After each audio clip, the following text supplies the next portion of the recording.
নমস্কার বন্ধুরা, welcome to my channel দশপূজার আরও একটি ব্লগে আপনাদের প্রত্যেককে স্বাগত। তো আজ আমি চলে এসেছি আমার বাপের বাড়িতে। আজ 19শে জ্যৈষ্ঠ, বাবা লোকনাথের তিরোধান দিবস, আর সেই উপলক্ষে আজকে আমাদের বাড়িতে একদম নিরামিষ আইটেম। তো তার মধ্যে মা আজকে করেছে ছানার কোপ্তা। তো ছানা ছিল না বলে 500 গ্রাম পনিরকে এরকম টুকরো টুকরো করে কেটে ভালো করে গ্রেট করে নেওয়া হয়েছে। আর এই গ্রেটেড পনিরটাকে সামান্য ময়দা, নুন এবং বিভিন্ন স্পাইসেস দিয়ে ভালো করে মেখে এরকম গোল গোল আকারে একটা শেপ দিয়ে নেওয়া হয়েছে। এবার এই সমস্ত ছানার বলগুলোকে আমরা কিন্তু, অর্থাৎ পনিরের বলগুলোকে আমরা ছাকা তেলে একটু ভেজে নেব। এই যে তেলটাতে ভাজছি এর মধ্যে কিন্তু 2 টেবিল স্পুন মতন ঘি দেওয়া হয়েছে, যাতে এর একটা সুন্দর ফ্লেভার আসে। তো আগে আমরা এই ছানার বলগুলোকে ভালো করে ভেজে একদম লাল লাল করে ভেজে নিয়ে আমরা একটা পাত্রে তুলে রাখবো। আর আপনারা আলু যদি ব্যবহার করতে চান তাহলে কিন্তু আপনারা ডুমডুম করে আলু কেটে সেটাকে ভেজে তুলে রাখতে পারেন, আলুটা অপশনাল। আর এইদিকে গ্রেভিটা বানানোর জন্য ভেজানো কাজু, চারমগজ বাটা, আদা আর কাঁচা লঙ্কা এর মধ্যে দিয়ে দেওয়া হয়েছে। এবং এর মধ্যে আপনাকে দিয়ে দিতে হবে আর কিছু জিনিস, সেটা হচ্ছে শুকনো লঙ্কার গুঁড়ো। আমরা শুকনো লঙ্কার গুঁড়ো ইউজ করি না, কাশ্মীরি মির্চ ইউজ করি। তো কাশ্মীরি মির্চ, হলুদ, জিরের গুঁড়ো আর ধনের গুঁড়ো। যেহেতু 2 বাচ্চা খাবে আমার, সেই জন্য মশলাতে ঝালটা একটু কম দেওয়া হয়েছে। আর 2 টেবিল স্পুন মতন টক দই দিয়ে এবার পুরো জিনিসটাকে ভালো করে মিক্সারে ব্লেন্ড করে নিতে হবে। দেখতেই পাচ্ছ ব্লেন্ড হয়ে গেছে, কালারটা কীরকম এসছে। এবার ওই তেলের মধ্যেই দিয়ে দিতে হবে শুকনো লঙ্কা, তেজপাতা আর সাদা জিরে। এবার মশলাটা যেই গন্ধ ছাড়বে তখনই দিয়ে দিতে হবে এই ব্লেন্ড করে রাখা কাজু বাটাটা, কাজু আদা বাটাটা। এবং এটাকে ভালো করে আমাদেরকে কুক করতে হবে যতক্ষণ না পর্যন্ত এর ভেতর থেকে যে কাঁচা মশলার গন্ধটা চলে যাচ্ছে। আর এটা যখন কাঁচা মশলার গন্ধটা এর মধ্যে থেকে চলে যাবে তখন এর মধ্যে আমাদের দিয়ে দিতে হবে ভেজে রাখা আলুগুলো। আপনারা আলুগুলো ব্যবহার করতে পারেন, আবার যদি মনে করেন যে আপনারা আলু ব্যবহার করবেন না তাহলে আপনারা আলুটা নাও দিতে পারেন।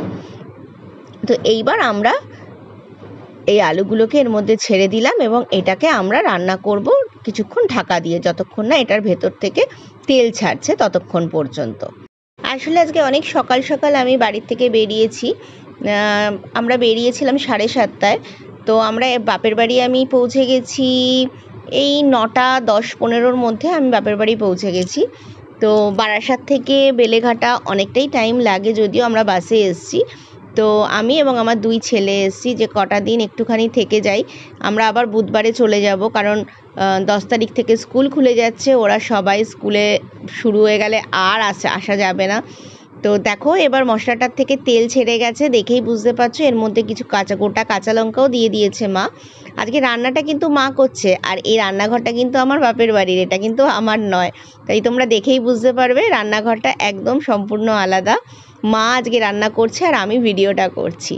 তো এই দেখো এখানে দিয়ে দেওয়া হলো একটু গরম মশলা, আর এই দেখো গরম জল। যখনই মশলাটা কষে এসছে, তেল ছেড়ে দিয়েছি, এর মধ্যে একটু গরম জল দিয়ে দেওয়া হলো।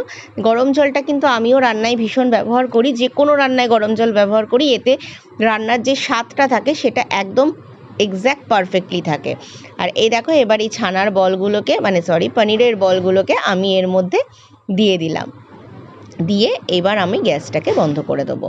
ব্যাস। বারবার আমি বলছি কেন বলো তো? সব ভিডিওতে আমি করি তো, তাই জন্য। আজকে মা করছে, একটু অ্যাডজাস্ট করে নিও সবাই। এই দেখো এবার এগুলোকে ভালো করে পনিরের বলগুলোকে ভালো করে এর মধ্যে আমাদের ডুবিয়ে রাখতে হবে কিছুক্ষণ। এবার এর মধ্যে আমরা ঢাকা দিয়ে দেবো, যাতে এই পুরো পনিরের বলের মধ্যে এই রসটা ঢুকে যায়। এইবার আমরা 15 মিনিট পরে ঢাকা খুলে এটাকে আমরা একটা পাত্রে সার্ভ করে নেব। এই দেখো মা আবার এগুলোকে সেটিং করছে সব, যাতে সব কটা ঝোলের মধ্যে পড়ে। ঝোলটা দেখেছো কতটা টেনে গেছে? ঝোলটা কিন্তু টেনেই যাবে, কারণ ছানার বলগুলো আস্তে আস্তে ফুলে আরও বড় হয়ে যাবে। আর আজকে এর সাথে হচ্ছে আমাদের গরম গরম ভুনা খিচুড়ি, সঙ্গে হচ্ছে লাবড়ার তরকারি। আর এইটা হচ্ছে রাত্রিরের জন্য, অ্যাকচুয়ালি যে রাত্রে পরোটা দিয়ে খাওয়ার জন্য হয়েছে এই তরকারিটা। তো এইটা আমি বাড়িতেও একদিন করব, অবশ্যই করব। তো মা এই তরকারিটা ভীষণ ভালো করে, আমার ভীষণ ফেভারিট। আমি তো অবশ্যই খাবো। আর তোমাদের কেমন লাগলো অবশ্যই কিন্তু তোমরা প্রত্যেকে কমেন্টে জানিও। তোমরা কিন্তু কেউ কমেন্ট করো না, প্লিজ। তোমাদের সবার কাছে একটাই রিকোয়েস্ট, অবশ্যই কিন্তু কমেন্ট করো। এই দেখো গরম গরম ভুনা খিচুড়ির ধোয়া উঠছে, দেখেছো? আর এই দেখো এখানে রয়েছে লাবড়ার তরকারি। ওফ, সত্যি অসাধারণ। ওই যে দেখছো খানিকটা নেই, ওটা মা আমাকে বাটি করে দিয়েছিল টেস্ট করতে, গরম গরম। আর এর মধ্যে নামানোর পরে দিয়ে দেওয়া হয়েছে একটু ফ্রেশ ক্রিম, দিয়ে এটাকে ঢেকে রাখা হয়েছে। তো যদি তোমাদের এই রেসিপিটা ভালো লাগে তোমরা অবশ্যই বাড়িতে ট্রাই করো, এবং লাইক, কমেন্ট অ্যান্ড শেয়ার করতে কিন্তু একদম ভুলো না।